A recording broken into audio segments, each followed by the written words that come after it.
How to fix product activation failed Microsoft Word. Hey guys, welcome back to our YouTube channel and let us get started. First of all, come below at the search bar and then type in Word file. Click open. Click onto blank document.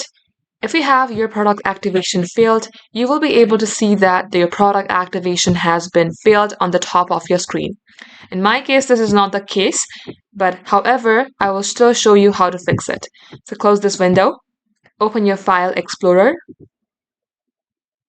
then go for Local Drive C. Then here you will see Program Files and Program Files 86. If your Windows supports 32-bit, then go for 86. If not, you can go ahead and click on Program Files only. Locate Microsoft Office, click onto it, then go for Office 16. If you have other offices like Office 12, you can go ahead and click open that as well. Then here locate Operating System as in OS. You will see something like this.